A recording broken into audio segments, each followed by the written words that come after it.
안녕하세요, 여러분. 환영하고 축복합니다. 139일차입니다. 오늘은 이스라엘을 향한 하나님의 사랑이라는 주제로 하나님 말씀 함께 나누겠습니다. 오늘은 열왕기하 14장과 호세아서 들어가서 1장에서 3장까지 말씀을 함께 나누겠습니다. 우리 먼저 기도하겠습니다. 사랑의 하나님 감사합니다. 오늘도 저희를 진리의 말씀 앞에 불러주시니 감사합니다.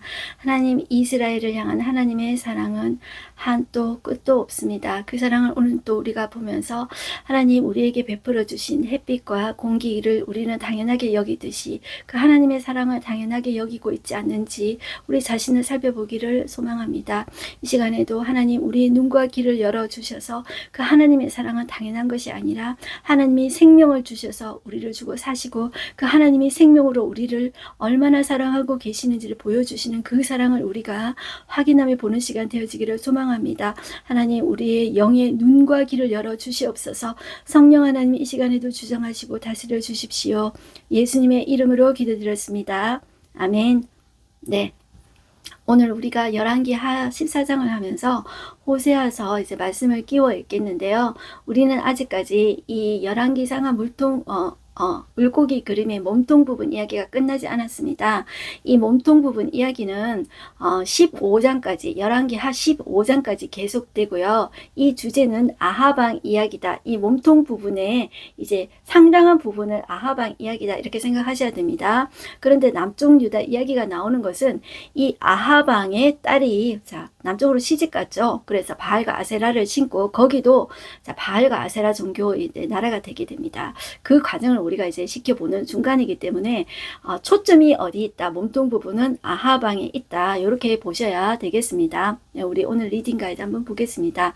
우리는 지금 아하방을 주인공으로 한 북이스라엘의 역사에 초점을 두고 열왕기하를 읽고 있다는 것을 우리가 생각해 주셨으면 좋겠습니다. 이 열왕기상하는 남쪽 유다 이야기도 하고 있습니다. 그러나 초점이 북쪽 이스라엘 그리고 몸통 부분 특히 아하방에 초점을 두고 있다 이렇게 생각하셔야 됩니다. 왜냐하면 우리가 나중에 역대기를 볼 텐데요.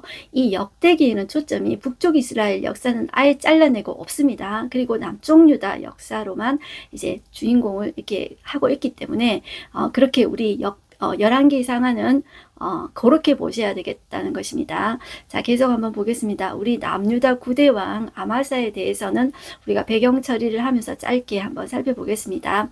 그리고 나서 우리는 아합 가문을 멸망시킨 예후 왕조의 예후를 합치면 네 번째입니다. 예후를 이제 빼면은 세 번째고 하나님이 제가 지난번에 말씀드린 대로 예후가 아합 가문을 망하게 하죠. 그러니까 너 이후로 4대를 가게 하겠다 그랬죠. 자, 오늘 나오는 여로보암 2세는 예후 합치면 네 번째고 예후를 제외하면 이제 3대입니다. 예후 3대입니다.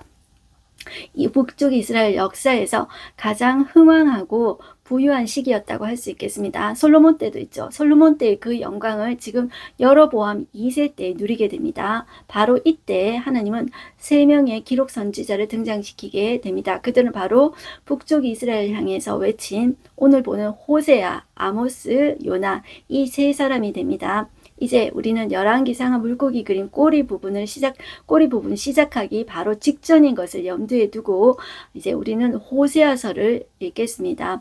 멸망을 앞두고 있는 이 호세아에게 나타난 말씀은 아주 특별합니다. 왜냐하면 그 하나님의 한없는 그 사랑을 나타내 주고 있기 때문입니다. 그 음란한 아내, 그 고매를 아내로 맞이하여서 결혼하라고 하는데 그것은 이스라엘과 하나님과의 관계, 그 하나님의 그 사랑을 잘 보여주고 있습니다. 네, 우리 오늘 본문에 들어가셔서요. 열왕기하 14장을 펴시겠습니다. 유다왕 아마세에 대해서 이야기하고 있는데요. 자, 예후 왕조가 계속되고 있다고 생각하셔야 되겠습니다. 이제 남쪽 유다의 아마샤는 우리가 짧게 한번 보겠는데요. 이 남쪽 유다의 아마사는 9대 왕입니다. 여호와께서 강하게 하신다 라는 뜻이고 29년간 다스립니다. 그리고 여호와 보시기에 정직히는 행하였으나 산당들은 제가 하지 않았다. 자, 그런 이야기를 하고 있습니다. 그리고 자, 이 열왕기하 14장 7절에 보시면 이 아마샤가 에돔을 상대로 치른 전쟁에 대해서 이제 나오고 있습니다. 7절에 보시면 아마샤가 수군골짜기에서 에돔 사람 한 10,000명을 죽이고 또 전쟁을 하여 셀라를 취하고 그 이름을 욕되리라 하였더니 오늘까지 그러하였다. 하니라. 자, 이렇게 되니까 이 아마스가 좀 마음이 교만해진 것입니다. 그래서 그 다음에 나오는 이야기가 어떤 이야기냐 면 이 이스라엘 왕 요아스하고 이 아마샤하고 싸우게 됩니다. 거기에서 아마샤가 패하게 되는 이야기가 나오거든요. 그런데 이 비유를 들어서 이스라엘 왕 요아스가 이렇게 이야기를 하는 거예요. 비유를 들면 여러분들 약간 은근히 비꼬아서 하는 것처럼 좀 기분 나쁘게 들리지 않습니까? 이 요아스가 어떻게 말하는지 9절부터 말하는 것을 조금 들어보십시오. 9절 이스라엘 왕 요아스가 유다의 왕 아마사에게 사람을 보내 이르되 레바논 가시나무가 레바논 백향목의 정가를 보내어 이르기를 내 딸을 내 아들에게 주어 아내로 삼게 하라 하였더니 레바논 들짐승이 지나가다가 그 가시나무를 짓밟았느니라. 네가 에돔을 쳐서 파했으므로 네 마음이 교만하였으니 스스로 영광을 삼아 왕궁에나 네 집으로 돌아가라. 어찌하여 화를 자체하여 너와 유다가 함께 망하고자 하느냐. 이렇게 해서 베스메스에서 싸우게 됩니다. 자, 그런데 유다의 아마샤가 패하게 됩니다. 여러분들 교만은 항상 패망의 선봉입니다. 하나님께서 하나님 믿지 않는 사람들은 그냥 좀 버려두시는 경향들이 좀 있는 것 같아요. 그런데 그들은 원래 교만하죠. 그런데 하나님 믿는 사람들이 교만하게 된다. 그럴 때 계속 지켜보고 계십니다. 근데 그냥 두시지 않더라고요. 이 아마샤도 그렇습니다. 결국 패하고 맙니다. 자, 그래서 이 아마샤가 어떻게 되냐 하면 여러분들 13절 중간에 보시면 이 아마샤가 사로잡혀서 이 예루살렘에 이르렀는데 이 예루살렘 성벽을 에브라임 문에서부터 성모퉁이 문까지 400규빗을 헐고 또 여호와의 성전과 왕궁 곳간에 있는 금은과 모든 기명을 탈취당하고 그리고 사람을 볼모로 잡아가서 사마리아 북쪽 이스라엘로 이렇게 이제 북쪽 이스라엘의 요아스가 이제 끌고 갔더라. 이제 그런 이야기가 나오게 됩니다. 그 다음에 유다왕 아마샤가 죽게 되는 내용이 나오죠. 17절에 보시면 이 북쪽 이스라엘의 요아스가 죽은 후에 유다의 왕 요아스의 아들 아마샤는 15년간을 더 생존하였더라. 이제 그 이야기를 하고 있습니다. 그런데 그 아마사를 예루살렘에서 무리가 이제 반역을 해서 라게스로 도망쳤다는 거예요. 그런데 거기서 이 아마사를 죽입니다. 그리고 이 아마사는 다윗성에 장사되는 이야기가 나오고 있습니다. 그리고 나서 이 유다 온 백성은 그 아들 아사라를 아버지 대신에 왕으로 삼습니다. 이 아사라의 이제 또 다른 이름이 우리가 아는 우시아라고 합니다. 네, 이 우시아는 남쪽 유다의 10대 왕이 됩니다. 이 우시아는 16살에 왕이 되게 됩니다. 자, 이제 다시 이스라엘로 돌아옵니다. 이스라엘의 여로보암 2세, 이때는 제가 앞에서 말씀드린 것처럼 솔로몬 때처럼 그렇게 가장 잘 살았던 그런 때라고 여러분들 보시면 되겠습니다. 자, 23절 보시면 유다의 왕 요아스의 아들 아마사 15년에 이스라엘의 왕 요아스의 아들 여로보암이 사마리아에서 왕이 되어 41년간 다스렸다고 했죠. 그런데 이 하나님의 평가는 뭐냐면 여호와 보시기에 악을 행하여 이스라엘에게 범죄하게 한 느밧의 아들 여로보암이 모든 죄에서 떠나지 아니하였더라. 이렇게 이야기하고 있습니다. 25절 이스라엘 하나님 여호와께서 그의 종 가드헤벨 아미떼 아들 선지자 요나를 통하여 하신 말씀과 같이 여로보암이 이스라엘 영토를 회복하되 하맛 어게에서부터 아라바까지 하였으니, 자, 이 여로보암 2세는 우리나라의 강개토 대왕 때처럼 이 영토를 솔로몬 때처럼 이렇게 확장하게 됩니다. 자, 이 하맛 어게는 이 갈릴리 그 북쪽 한참 위입니다.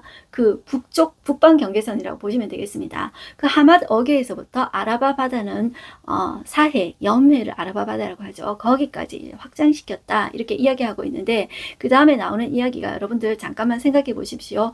우리 아는 선지자 요나 한번 해보세요. 물고기 뱃속에 들어간 요나, 그 요나 맞아? 할 때 봤습니다. 네, 그 요나가 지금 언제 때 사람이라고요? 여로보암 2세 때 선지자다. 이렇게 생각하시면 되겠습니다.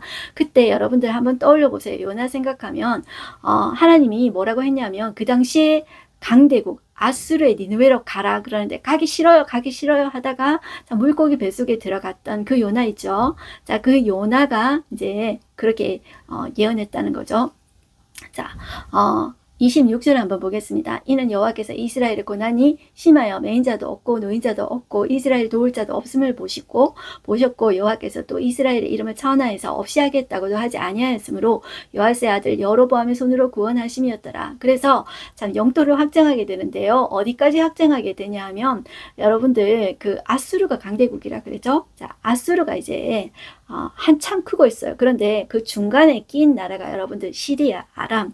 이 아람은 만약에 아수르가 고래라고 하면 이 아람은 찹지 정도 되는 나라입니다. 그리고 이제 북쪽 이스라엘에 여로보암 2세가 있는데요. 이 여로보암 2세가 이제 조금 이제 안정되게 이제 하나님께서 은혜를 주셔서 이렇게 잘 살게 된 것입니다. 그런데 이 상대적으로 이 아수르가 강대국이 되어져 버리니까 이 아람이 더 줄어들게 되는 것입니다. 그때 이 여로보암 2세가 공격을 해서 아람을 차지해요. 그리고 아람의 수도 다메섹을 차지하는 것입니다. 여러분들 그 일이 여기 성경에 나오고 있습니다. 28절에 보시면 여로보암의 남은 사적과 모든 행한 일과 쌓은 업적과 다메섹을 회복한 일과 이전에 유다에 속하였던 하맛을 이스라엘에 돌리는 이스라엘 왕 역대지락에 기록되지 아니하였느냐. 이때 여로보암 2세 때 이렇게 하나님이 베푸신 것은 여로보암이 잘해서 그런 것이 아니라 하나님의 은혜였다. 성경에서 26절에 이렇게 분명히 이야기하고 있죠. 그래서 하나님 베푸신 은혜인데 그 은혜를 은혜로 알지 못하고 이 여로보암 2세 때는 그 하나님이 주신 잘 먹고 잘 살게 해주신 그 부귀로 하나님을 떠나게 되는 것들이 이제 나오게 됩니다. 29절에 보시면 여로보암이 그의 조상 이스라엘 왕들과 함께 자고 그의 아들 스가랴가 대신하여 왕이 되니라. 이 스가랴까지가 예후 4대가 이제 됩니다. 일단 요렇게 열왕기 하 14장까지 하고 아하방 이야기는 15장까지가 계속된다고 제가 말씀드렸습니다. 스가랴까지 이제 나오고 나서 이제 물고기 그림 몸통 부분 아하방 이야기가 끝나게 됩니다. 그리고 나서 우리는 무엇을 끼워서 읽을 거냐면 호세아서를 끼워서 읽을 것입니다. 네, 이 호세아서는 여러분들 하나님의 사랑에 대해서 이야기해주고 있습니다. 제가 조금 전에 말씀드린 것처럼 앞부분에 이야기했죠. 하나님이 음란한 여인 고멜과 결혼하라고 하십니다. 이것은 마치 하나님이 호세아입니다. 하나님은 호세아인데 이스라엘 백성이 음란한 여인 그 고멜과 같다는 거죠. 이것은 하나님의 사랑이 어떠한 것인지 이 호세아가 음란한 여인 고멜과의 결혼 관계를 통해서 하나님께서 그 사랑을 이야기해 주고 있어요. 호세아는 하나님의 사랑을 이야기하고 있는 반면에 이와 동시대에 보내신 하나님 선지자가 있는데 아모스입니다.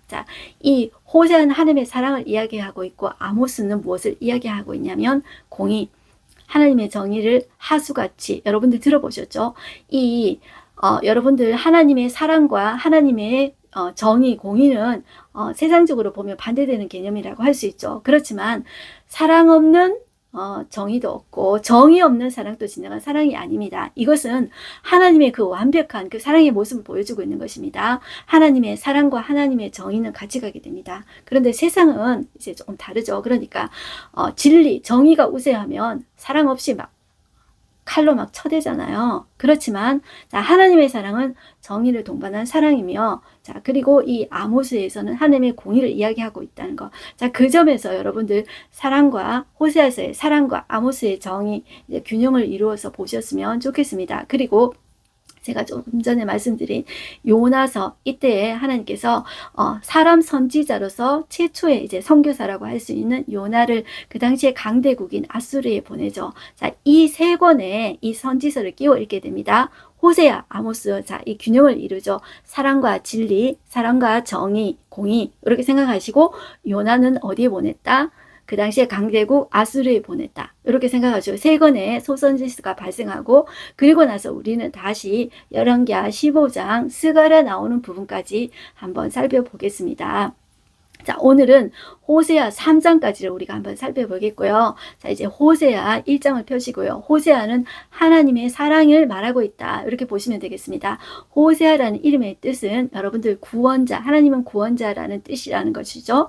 이것이 예수님의 이름과 동일하지 않습니까? 이것은 하나님의 사랑 바로 예수 그리스도로 보여주고 있다. 한마디로 이렇게 여러분들 생각하시면 좋겠습니다. 네, 1장 1절 보시면 우시아와 요담과 아스와 히스기야가 이어 유다왕이 된 시대에 곧 요아스의 아들 여로보암이 여로보암 2세를 말합니다. 북쪽 이스라엘 처음 갈라질 때 그 사람은 그냥 여로보암이라고 하고 오늘 나온 여로보암은 2세입니다. 이스라엘 왕이 된 시대에 브엘리의 아들 호세아에게 임한 여호와의 말씀이니라. 이것을 하나님의 말씀으로 봐야지 어떤 한 개인의 호세아 어떤 개인의 말로 보셔는 절대로 안 된다는 것입니다. 이것은 하나님은 성경에서 하나님과 우리의 관계를 이야기할 때 남편과 아내의 관계로 많이 이야기해요. 그런데 실제로 이 호세아에게 너는 음란한 여인 고멜과 결혼해라 이렇게 이야기를 하신 것이죠. 자, 2절 보시면 여호와께서 처음 호세아에게 말씀하실 때 여호와께서 호세아에게 이르시되 너는 가서 음란한 여자를 맞이하여 음란한 자식들을 낳아라. 자, 이것이 하나님의 마음을 알게 하는 거예요. 그런데 나 싫어요, 안 해요 할 수도 있잖아요. 그런데 이 호세아는 그 말에 순종합니다. 여러분들 오늘날 이렇게 하라고 하면은 얼마나 많은 이 목회자들이 그렇게 할 수 있을까요? 그런데 이것을 통해서 이 호세아의 마음과 하나님의 마음은 이렇게 정말 이렇게 오버랩이 됩니다. 자, 그러면서 이 나라가 여호와를 떠나 크게 음란함이니라 이렇게 이야기했죠. 자, 그래서 이 호세아가 고멜을 맞이하였더니 고멜이 임신하여 아들을 낳았다고 해요. 그런데 그 아들의 이름을 하나님이 이스라엘이라 하라 이렇게 이야기하고 있죠. 이스라엘이라는 뜻은 하나님께서 피로 흩으신다, 하나님께서 흩으신다 라는 뜻입니다. 네, 이스라엘이라는 지명도 있었죠. 자, 거기에 이제 유명한 이제 정말 땅은 좋은 평지, 이제 평야입니다. 그런데 그곳에서 전쟁이 많이 일어났죠. 그래서 이제 우리 그 킬링 필드와 같은 피해 전쟁이 일어난 그런 지역이 이스라엘이었습니다. 그래서 하나님께서 피로 흩으신다, 이제 그런 뜻입니다. 그 아들의 이름을 그렇게 지으라는 거죠. 그렇게 짓는다는 것은 마음이 정말 이렇게 아픈 것입니다. 자식 이름을 그렇게 짓는 것이 어디 있습니까? 그런데 정말 하나님의 아픈 마음을 이야기하고 있습니다. 자, 이스라엘의 피를 내가 예후의 집에 갚으며 이스라엘 족속의 나라를 피할 것이다 이렇게 이야기하고 있습니다. 이것은 심판의 말씀이죠. 그리고 나서 자, 또 어떤 일이 있냐면 고멜이 또 임신하여 딸을 낳았대요. 그런데 여호와께서 호세아에게 이름을 로루하마라라고 하래요.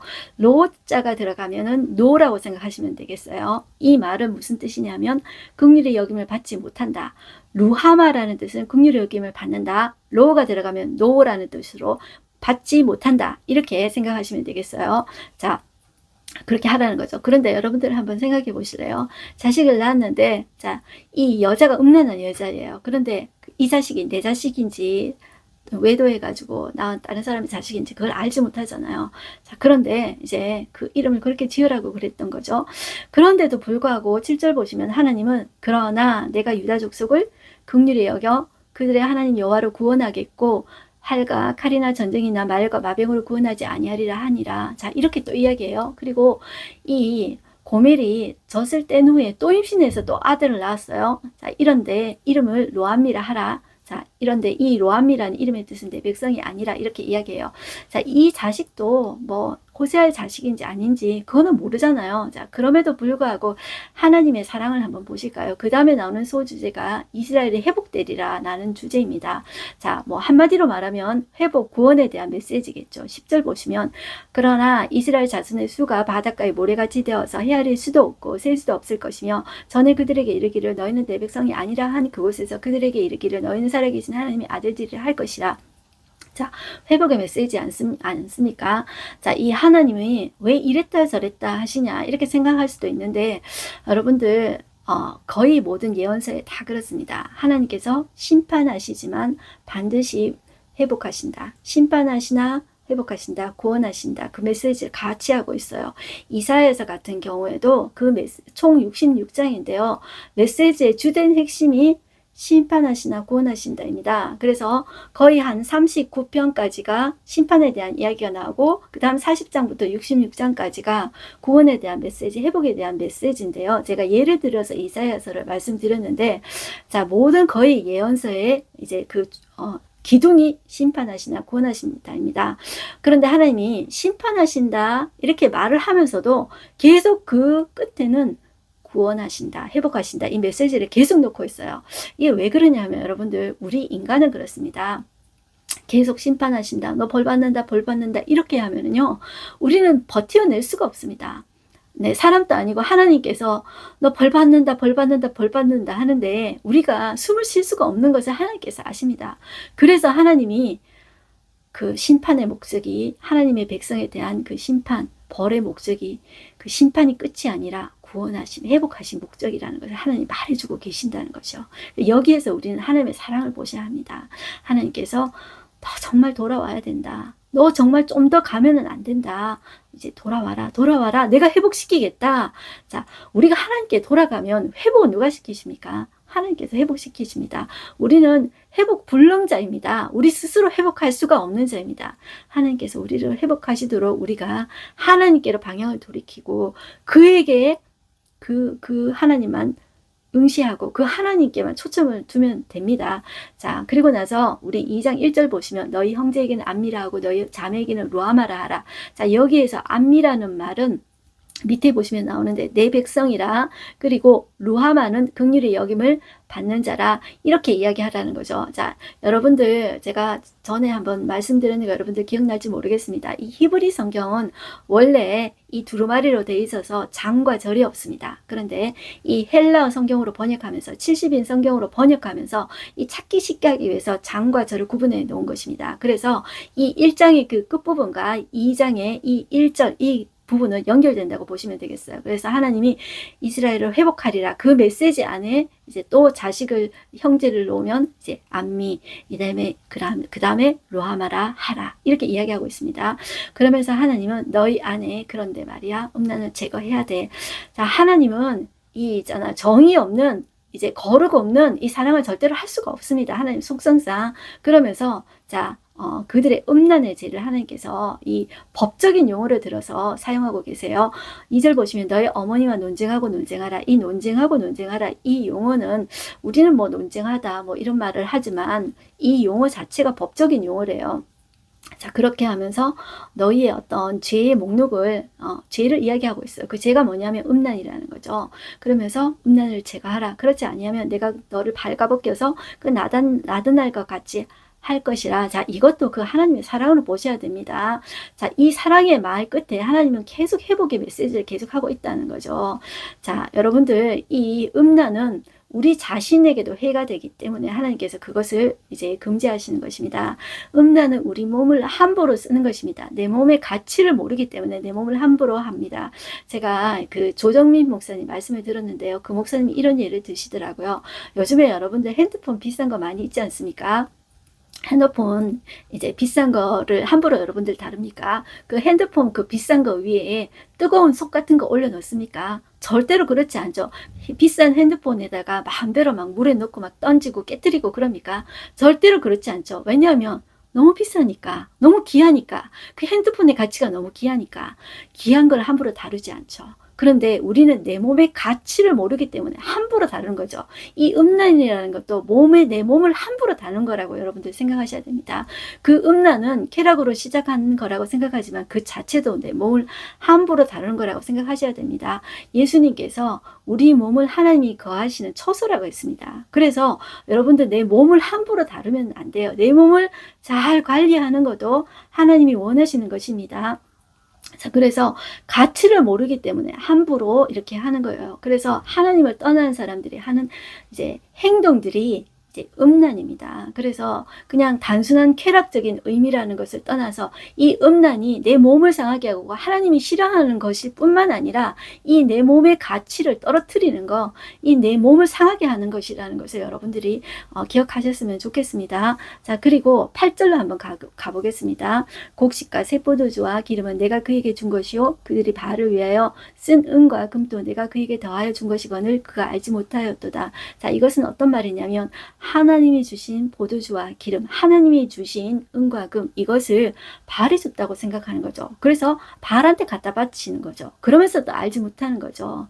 자, 이런 이스라엘입니다. 그럼에도 불구하고 밑에 보시면 14절에 위에 소제목 보시면 백성을 향한 여호와의 사랑이 나옵니다. 하나님께서 어떻게 이야기하냐면 14절 그러므로 보라 내가 그를 타일러 거친 들로 데리고 가서 말로 위로하고 거기서 비로소 포도원을 그에게 주고 아골 골짜기로 소망의 문을 삼아 주리니 내가 거기서 응대하기를 어렸을 때와 애굽 땅에서 올라오던 때와 같이 하리라. 여호와께서 이르시되 그날에 내가 나를 내 남편이라 읽었고 다시는 내 바알이라 읽었지 아니하리라. 이렇게 회복시킬 것을 또 이야기해요. 19절 보실게요.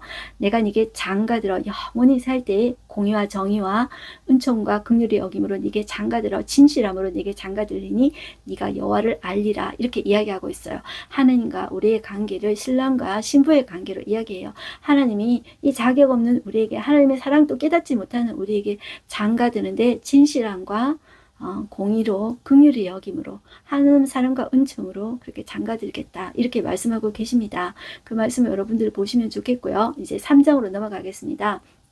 자, 하나님은 이 3장에서 용서해 주실 뿐만 아니라 다시 사랑해 주시는 그 하나님을 말씀해 주고 있으신데요. 1절 보시면 여호와께서 내게 이르시되 이스라엘 자손이 다른 신을 섬기고 건포도 과자를 즐길지라도 이렇게 이야기하십니다. 여호와가 그들을 사랑하나니. 자, 이 건포도 과자는 그냥 뭐 건포도로 만든 과자 이렇게 생각할 수가 있는데요. 자, 이것은 하나님이 주신 이 포도 열매를 가지고 이 사람들이 우상 섬기는 제단에 놓고, 자, 거기 우상 바알과 아세라한테 주고 또 그리고 자기들도 먹고 즐겼다는 거예요. 그러니까 자, 그럼에도 불구하고 당신을 섬겼을지라도 내가 그들을 사랑하는데, 호세야 너도 말이야, 그 뒷부분에 보시면 너도 말이야, 너는 또 가서 타인의 사랑을 받아 음녀가 된 그 여자를 사랑하라, 다시 사랑해라, 이렇게 얘기합니다.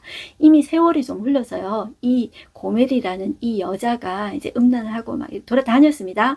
나이가 들었습니다. 나이가 든 여러분들 이런 창녀를 누가 삽니까? 그런데 2절을 보면 내가 은 15개와 보리 한 호벨 반으로 나를 위하여 그를 사고 이렇게 이야기합니다. 자, 이것은 이 은 15개라는 것은 당시 노동자 연봉이 한 은 5에서 한 10세겔이라고 이야기를 해요. 그러니까 은 15개라 그러면 연봉이 한 5세겔이라 그러면 한 3배 정도 된다는 말이죠. 그러니까 이 선지자가 무슨 돈이 있습니까? 그 당시 이 여로보암 2세 우상숭배 많이 하던 사람인데 하나님의 사람에게 뭐 제사장에게 뭐 이렇게 정말 돈이 좀 있었겠습니까? 없죠. 돈이 없는데 정말 빚이라도 내가지고 그 여자를 사라는 것입니다. 그리고 보리 한 홈에 자기가 먹을 것도 별로 없습니다. 그런데 자기 먹을 거 딸딸 털어가지고 너 음식까지 싸들고 가서 너의 전부를 들여가지고 빚이라도 내서 그 여자를 사라는 거죠. 자, 이것이 하나님께서 호세아에게 내리신 명령입니다. 그런데 호세아가 그렇게 하는 거예요. 그리고 그 여자한테 가서 이렇게 이야기해라. 너는 나와 함께 지내고 다시 음행하지 말고 다른 남자를 다시 따르지 말라. 나도 네게 그리 하겠노라. 이렇게 이야기하라는 거죠. 자, 이것이 하나님의 사랑입니다. 호세아의 사랑과 이 하나님의 사랑은 이렇게 이제 오버랩 되게 됩니다. 네, 4절 보시면 이스라엘 자손들이 많은 날 동안 왕도 없고 지도자도 없고 제사도 없고 주상도 없고 에봇도 없고 드랍딤도 없이 지내다가, 자, 이렇게 하면서 이들이 포로로 끌려가게 될 것을 이야기하고 있습니다. 그 후에 다시 포로를 귀환해서, 자, 5절 보시면 그 후에 이스라엘 자손이 돌아온다고 이야기하고 있습니다. 돌아와서 그들의 하나님 여호와와 그들의 왕 다윗을 찾는다고 이야기하고 있습니다. 이미 다윗은 그들의 2대 왕 아닙니까? 이미 죽은 사람 아닙니까? 그런데 그 다윗을 왜 찾습니까? 이것은 무엇을 의미하냐면 다윗의 후손으로 오실 그들의 메시아, 바로 예수 그리스도를 이제 다시 찾는다는 말입니다. 그리고 나서 마지막 날에는 결국 마지막 날에는 여호와를 경외함으로 여호와와 그의 은총으로 나아가리라, 이렇게 이야기하고 있습니다. 자, 이 사랑을 받은 여인이 또다시 떠날까요? 이제 그 다음에는 우리가 다 사랑에 가서 봐야 되겠죠. 하나님이 이렇게 용서해 주실 뿐만 아니라 다시 품어주시고 사랑해 주신다는 그런 하나님의 사랑에 대해서 계속 이야기하고 있는 것입니다. 이것이 하나님의 사랑입니다. 제가 기도할 때 말씀드렸던 것처럼 하나님의 사랑은 절대로 당연한 것이 아닙니다. 받을 자격이 없는 우리를 하나님께서 끊임없이 사랑해주고 계십니다. 여러분들 감사할 거리가 없으십니까? 감사할 거리를 찾아보십시오. 찾아보시면 내 상황에 대해서 불평거리가 사라지고요. 다시 여러분들 마음속에 감사와 기쁨과 평안이 스며들 것입니다. 오늘 하루 한 절 말씀 보겠습니다. 자, 하나님은 우리에게 내가 네게 장가들어 영원히 살아주겠다고 이야기하세요. 그리고 공의와 정의와 은총과 긍휼의 여김으로 내게 장가들며 진실함으로 내게 장가들리니 내가 여호와를 알리라. 그렇게 이야기하고 계십니다. 내가 그 하나님을 안다는 것은 단지 머리로 아는 것이 아니라 그 하나님을 결혼해서 살아보고 알게 된다는 것입니다. 이제 이 결혼한다는 의미를 너무 성적으로만 생각하지 마시고요. 완전히 나의 모든 온 몸과 온 마음과 살아보고 내가 그의 성격과 그 모든 것을 경험한다는 그 뜻입니다. 그 하나님의 사랑과 정의와 긍휼의 여기심과 나를 사랑해 주신, 내가 사랑받을 자격이 없는 그런 존재임에도 불구하고 나를 사랑해 주신 그 사랑을 알게 된다는 것입니다. 이것을 호세아서를 보면서 여러분들 아가서를 다시 읽어보는 것도 좋은 이제 접근이라고 저는 생각됩니다. 오늘의 인사이트 한번 보겠습니다. 하나님은 이스라엘을 불결한 여자로 생각하지 않았고 순수한 처녀로 인정하여 결혼을 하겠다고 하십니다. 또한 공의와 정의를 결혼 선물로 은총과 긍휼을 부부 사이에 충성으로 하여 끊을 수 없는 영원한 관계를 다시 약속하십니다. 이제 깊은 절망 속에서 예수 그리스도를 봅니다. 우리가 감당할 수 없는 죄의 무게를 짊어지고 십자가에서 우리를 위해 죽으신 예수 그리스도의 사랑을 상상해 봅시다. 우리를 향한 하나님의 열심에 감사합니다. 네, 우리 오늘 기도하겠습니다. 하나님 아버지 감사합니다. 사랑받을 자격이 없는 우리를 사랑해 주시고 하나님 끝없는 사랑과 하나님 끝없는 용서를 우리에게 베풀어 주신 것 감사합니다. 하나님 그럼에도 불구하고 우리는 그것을 너무나도 당연하게 생각하고 세상 사람들과 비교하면서 불평, 분만, 원망을 쏟아버리고 있지 않은지 우리 자신의 모습을 주님 봅니다. 하나님 우리가 그 하나님의 사랑에 반응하게 하여 주시옵소서. 세상을 쳐다보고 세상을 바라보면서 그들의 형통을 부러워하는 것이 아니라 우리의 시선을 돌아서 우리의 하나님 바라보게 하여 주시옵소서. 세상을 만드신 하나님, 우주의 주관자, 세상의 주관자, 역사의 주관자, 그 하나님은 우리를 사랑으로 지으시고 만드시고 끊임없이 우리를 부르고 계십니다. 하나님께로 돌아오라고 하십니다. 우리가 그 사랑 앞에 반응하며 그 사랑을 받은 사람으로서 살아가기를 소망합니다. 하나님의 사랑은 우리를 너그럽게 합니다. 하나님의 사랑은 우리를 풍요롭게 만듭니다. 하나님의 사랑은 우리가 가치 있는 존재라는 것을 말씀하십니다. 그러기에 우리는 오늘도 살아낼 수가 있습니다. 하나님 그 사랑을 꼭 가슴에 기억하고 하나님의 사랑을 받은 자로서 받은 자답게 살아내는 우리 되게 하여 주시옵소서. 세상이 아니라 하나님이 우리를 사랑해 주기 때문에 우리가 승리할 수 있는 것입니다. 우리가 살아낼 수 있는 것입니다. 우리 안에는 하나님의 가치가 있습니다. 그러기에 소중한 것입니다. 그 생명을 귀하게 여기고 나의 몸과 나의 마음을 귀하게 여기며 하나님 앞에 기쁨으로 올려드리는 우리 되게 하여 주십시오. 예수님의 이름으로 기도드렸습니다. 아멘. 여러분들은 사랑받는 하나님의 자녀입니다. 그렇기 때문에 자부심을 갖추고 여러분의 가치는 하나님의 가치라고 생각하시고 승리하시면서 사시기를 축복합니다. 승리하십시오.